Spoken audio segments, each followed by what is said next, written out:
tayo magpatuloy, inihiling ko po sa ating mahal na kabarangay, meron pong watawat ng Pilipinas dyan. Huwag po natin apakan kung saan po nakatayo.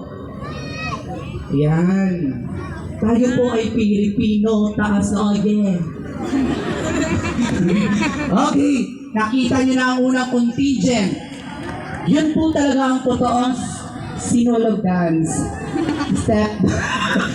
Sila po ang unang contingent. At susunod po, isa pa rin grand champion.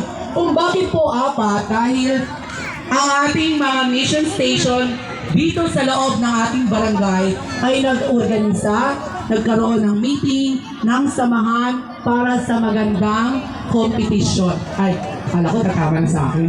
Kanino ba to? Kaya sino may-ari? May bayad yan. Okay, kukuhain nyo na yung props nyo. Kuhain na. Padaanin po ang susunod. Ang ipinagmamalaki.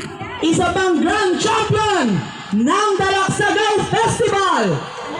Sila po ay nanggaling pa. Wala ng lugar. Ay! Wait lang, di pa kayo pinapakilala. Umesa na kayo. Mamadali kayo, ha? Palakpakan po